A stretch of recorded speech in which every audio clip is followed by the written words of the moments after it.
guys, how's it going? So last night we got our first hard frost and I totally did not see it coming. I thought it was going to happen tonight, not last night. I thought it was only supposed to get to 34, so I was in no hurry yesterday to move certain things in. Like I need to move my olive tree in. I wanted to get Cannas and Calla bulbs lifted out of the containers, which I didn't do yesterday. So hopefully they're okay because that's on the docket for today. And we still have so many leaves on trees. It was like raining this morning. It was beautiful. It was raining leaves. They were just softly falling. You can see the coleus here. We had the Wicked Witch coleus. It was gorgeous, and that finally got taken last night. And that's always a bummer to me because it's just such a nice filler plant in this area, and you can kind of see it dotted through this landscape, through this flower bed. So we'll have to get that pulled out here pretty quick. Also, I had this plectranthus sitting here. So sad. I didn't even have them planted. It's the cerveza and lime. They were gorgeous in here. You couldn't see the tags or anything because the leaf canopy was so thick, but I would have moved these in had I realized it was going to get so cold last night. It usually doesn't take me by surprise like it did this year.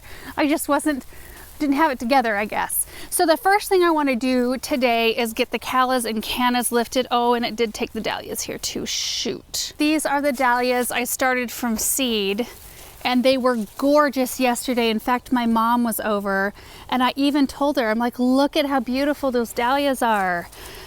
Oh shoot, I could have moved those to the greenhouse. So we'll get those taken care of today, as well as the callas and cannas, which don't look as bad because they're kind of under this tree canopy here. See the callas, they look still pretty good. Those were already flopped over. I've got some callas right here. Whew. Those need to come out of the pot. There's the olive tree, it looks totally fine.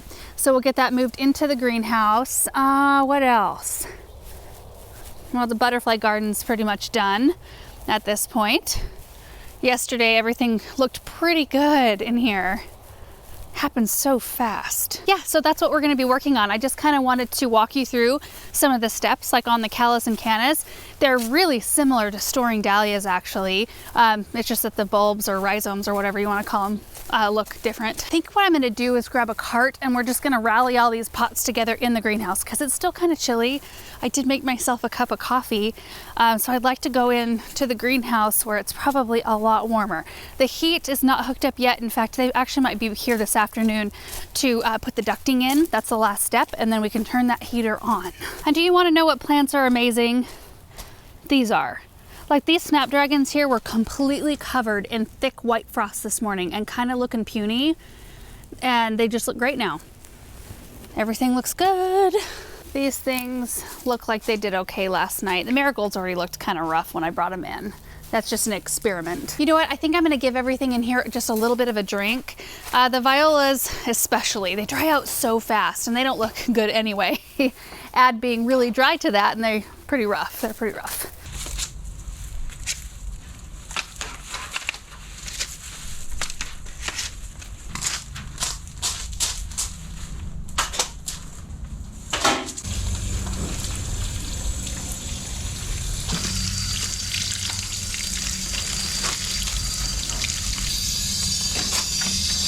All right, now I'm gonna grab a garden cart and we're going to go gather up all of the calla lily containers. The cannas, I have some of those as well, but they are out back behind the barn. The pots are huge, so I might just clean them out right there where they're sitting. All of the callas are in containers right here on this brick patio. Those look really good after the frost as well. And honestly, the supertunias, like they don't look awesome, but there's still some color.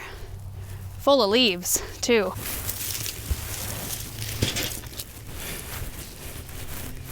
I think that's all that's left of the callas that I had in this brown container. So I'm just gonna leave this container out. I'm fairly certain that the callas I had in this container rotted early on, and then I had coleus in here, the albrido, and it kind of grew over the top of this container, so I just didn't even worry about it. Anyway, I found two little bulbs. Also, I think I'm rocking a flat. I am rocking a flat tire. Gotta get that fixed. No wonder it felt hard to pull.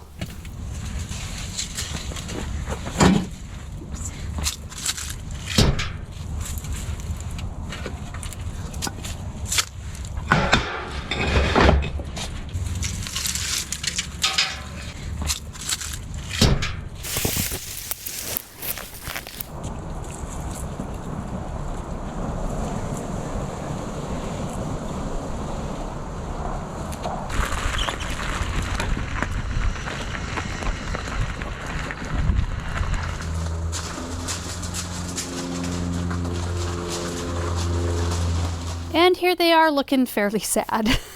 A little bit of color left on this one though. Look at that. Isn't that beautiful? Ugh. They did so well for me this year. Look at this one. Yellow. These were the Be My Sunshine was the yellow. This one is Be My First Love. And then I have Be My Heart. And I think this is a sunshine one too, but I'm not sure. Oh, nope. Be My Prince. 4 different varieties. So here's my plan. I'm going to trim off the leaves, leaving just a little bit, like maybe an inch, and then I'll dig them up out of the containers and line them up on the table. Then we'll take a look at what we've got.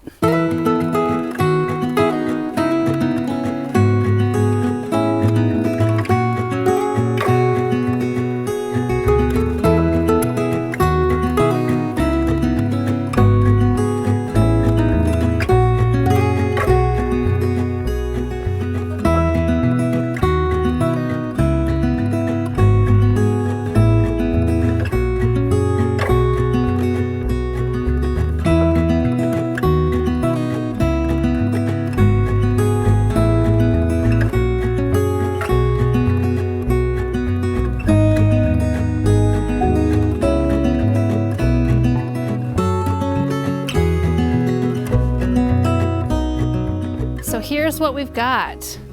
They were rooted in hard, especially this variety right here and this one here. So this is the Be My First Love, really pretty pink. Look at the size of these. They were not this big when I planted them. I am just amazed at how well these did. These were incredibly hard to get out of the pot. And it's crazy to me too how they grow. So you can see this is the way they face. The stalks are going up this way. That's the bottom, and the roots come out the top like that. Isn't that crazy? So like when you come back to it in the spring, if you haven't trimmed all the roots off of them, you would think, well, the roots need to face the bottom, so I need to go down like this and face it this way, but it's the opposite. So there's Be My Heart. These were on the small side right here, and this was another pot that I think was kept a little too wet. And these are the 2 little guys that came out of that brown pot, and these were orange. Can't remember the exact variety name of those, but they were pretty. The Be My Prince, this is another one that did exceptionally well. I planted 5 in the container, so I'm guessing 1, 2, 3, 4, 5. And then all of these are little ones that developed off of the main. Well, you can see too how they're starting to multiply. Oh my goodness, this is a really good example. Well, maybe this one. You can see like distinct plants here. This one you can see. See that right there? Kind of how that's rounded, and that one had separate stems. And then there's this one here, and this one here. And then they kind of turn into this. And then there's the Be My Sunshine, which 3 of them looked really good. One of them had completely rotted, and then one was partially rotted, but there were 2 little babies left where that one was. So given the treatment of these plants, the few of them were watered possibly a little bit too much or smothered by other plants. They were really low maintenance, and callas aren't something that I have grown a lot of. They just really haven't been on my radar, but they were so low maintenance and so pretty for the better part of the season that it's something that I'm excited to repeat and to be able to store these. Hopefully they do really well, and I'm going to store them just like I store my dahlias and my gladiolus. I'm going to first off cure them for a few days in this crate so that it'll just be open in the studio, and I'm just going to let them dry up a little bit so that all that excess soil can be kind of cleaned off. I'll clean off the stalks and the roots, and then they'll go in back in the crate, but they'll be packed in burlap and slightly moistened vermiculite, like just the tiniest bit of moisture in there because we're so dry. And then they'll go in our root cellar. They usually need to be kept right at about 50 degrees or so, and I'll check on them throughout the winter, and hopefully they do really well. The glads that I stored, which I still need to pack my glads, I'll probably pack them all on the same day. All of the callas and cannas and the glads at the same time. They did really, really nicely in the root cellar. So I keep seeing this weird thing on the beam over here. It's totally distracting me. I don't know what it is.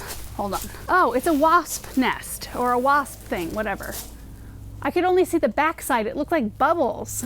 So weird. Man, some days when I'm filming videos, it's so hard. Like my eye goes to all the weird stuff. So with soil like this that has been taxed and it's kind of full of roots, I'll take this stuff out to the south garden and spread it in flower beds out there or into the cut garden. There were no insect issues, and there are earthworms in this soil. I just set a couple of them on top of this pot, and they've already like dug their way back down. Where'd they go? There's one. But I ran into a whole bunch of them. So this will be great to add back into the garden. I'm gonna go track down something to keep these separate though, and I think we'll put the cannas, depending on how big they are, in the same crate. So maybe we'll go dig those first. And I've got those in a container behind the barn. I actually planted up some of them for you in a video earlier on this spring, and then I planted some later on. Anyway, they got big. Cleopatra is a variety, so they bloomed bright yellow and bright red, but the foliage, while I don't like the really, really bright red, the foliage was so striking. Not as striking now as it was a couple days ago. But these grew really fast and they were really gorgeous. Looks like they have spread. Oh, hey dude, how you doing? You're gonna help me? Oh, fun, I'm excited you're here. We're gonna be cutting these back, all these leaves that look bad. We're gonna cut them back and dig out the bulbs. What do you think? Great. I really hope that these rhizomes were not affected in the frost. The bottom of the plants still look pretty firm, so I hope that the leaf canopy saved them, but I mean, you barely plant these underneath the soil surface, so I'm not sure exactly what we're gonna find here.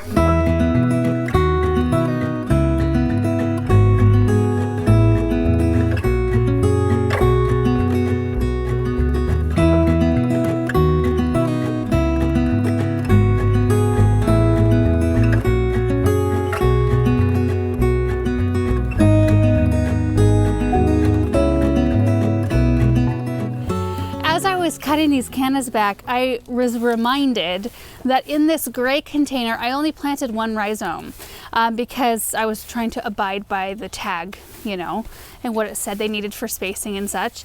And that plant got so incredibly huge. Now, I planted 5 rhizomes in this kind of mustard colored pot.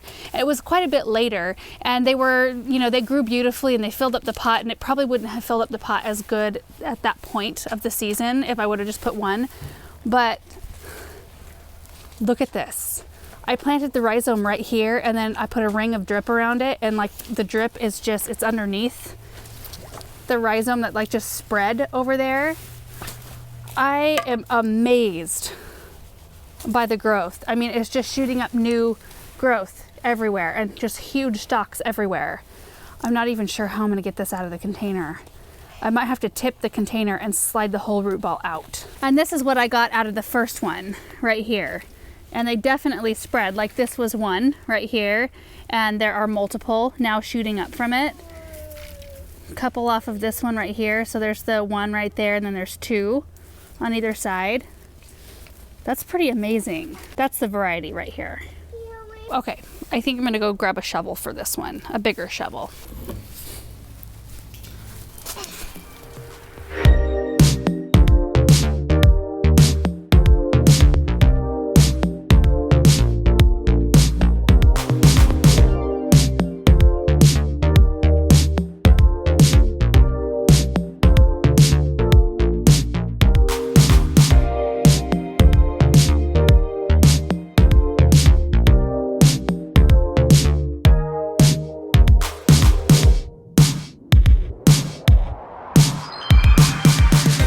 Middle of kind of taking apart this massive root ball, which I think I'm going to leave mostly intact through the winter because the soil is dry. There's really no moisture in it, and I think it might store better if I just leave it together, and then I'll separate it in the spring.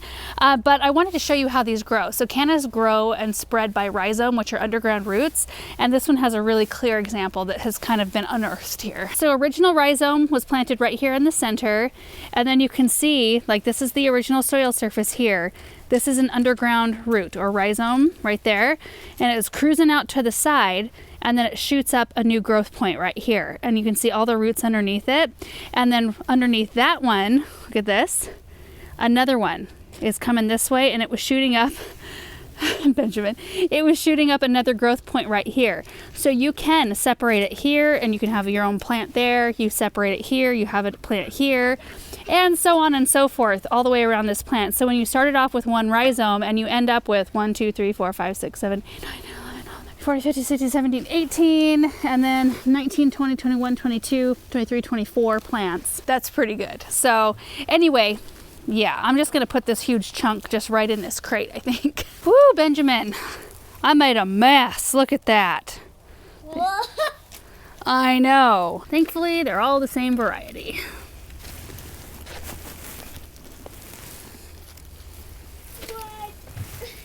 Okay, so I'm gonna take this crate in, get all of the callas, and I'm just gonna let them both sit out for a day or two before we pack them up. I think for cannas, you have to dig them if you're in a zone 8 or lower, and callas if you're a zone 7 or lower. I could be off a little bit on that, but typically in colder climates, you either treat them as an annual or you have to dig them like dahlias and store them. And I'm so glad I got to this before they had to go through another night. Tonight's supposed to be 25 or 26.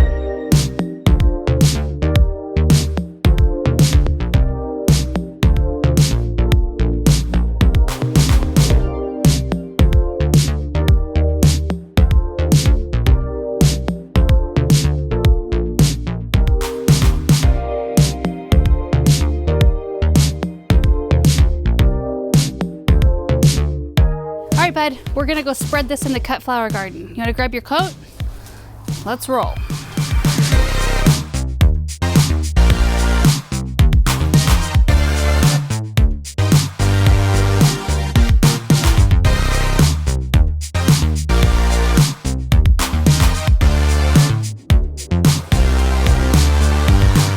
This is where the pumpkins and vines grew this year. And so we've been dumping leaves. In fact, we have a layer that's already kind of worked its way down into a mat, and then there's some grass clippings and things like that, and then soil like this, and we're just gonna work it all in. I think it'll be great. And this is where they're gonna hang out in the studio for a day or two. There's some dahlias right there that are waiting to be packed up. I just threw a tarp down on the floor, and we're just using this as kind of a landing space for everything that needs to dry out just a little bit. Okay, so now I'm gonna grab the pot mover, the dolly, and we'll get that olive tree probably put inside this greenhouse. Here it is.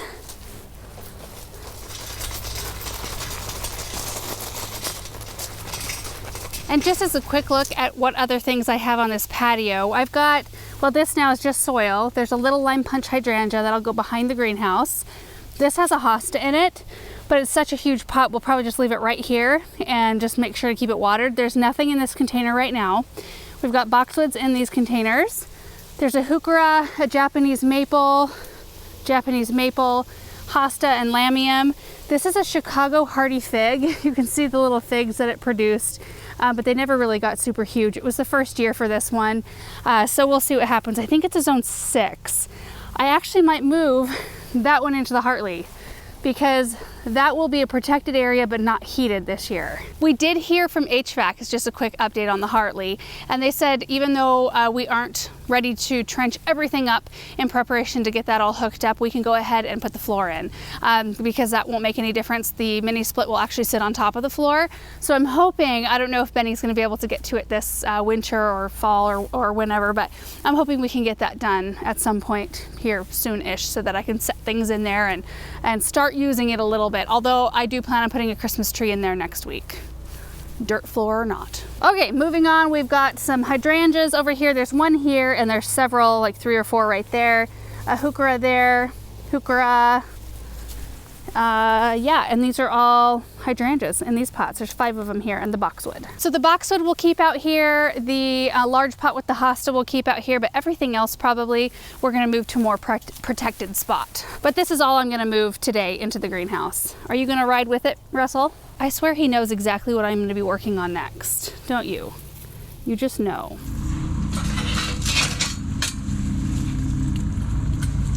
You gonna go?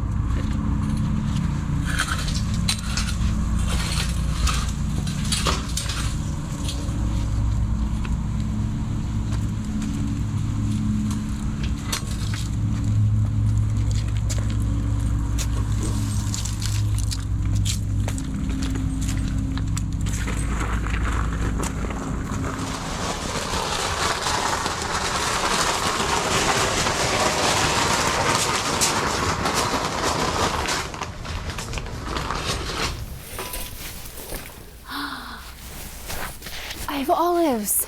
I have olives. Oh my goodness. You guys, I have olives on this tree. I didn't even notice there are only 4, but I have olives. I have olives, Russell. Look, there's 1, 2, 3, 4, and they're a little squishy. I might try one. That is so exciting. I know those of you who can grow olives like outside probably are like, but I never dreamed I'd be able to grow olives. It's awesome. Okay, here goes nothing.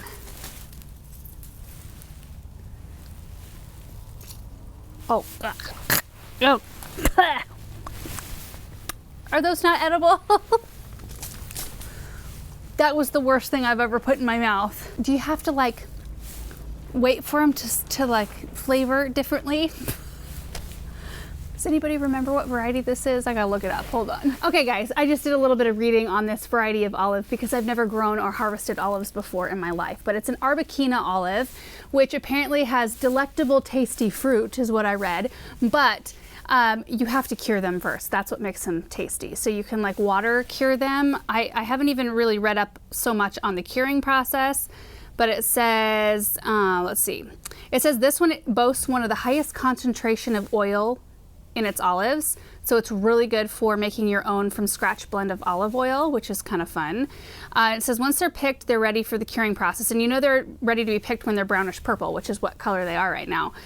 So you can brine cure or water cure them, but this process is important to ensure your olives aren't bitter. So I learned that the hard way. I was just thinking I just grew the worst tasting thing ever.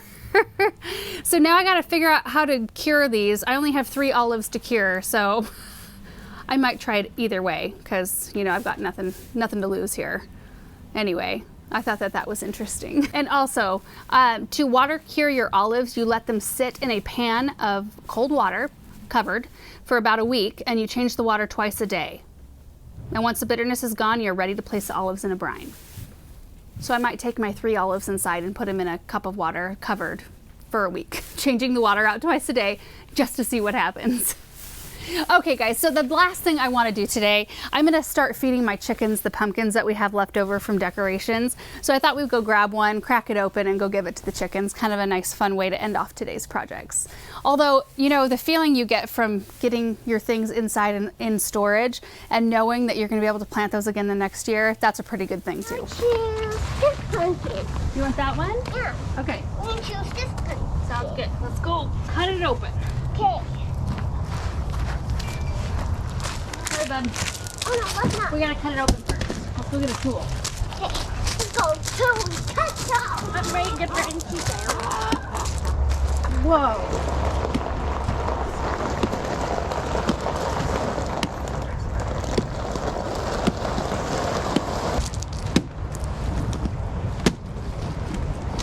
Can I help you?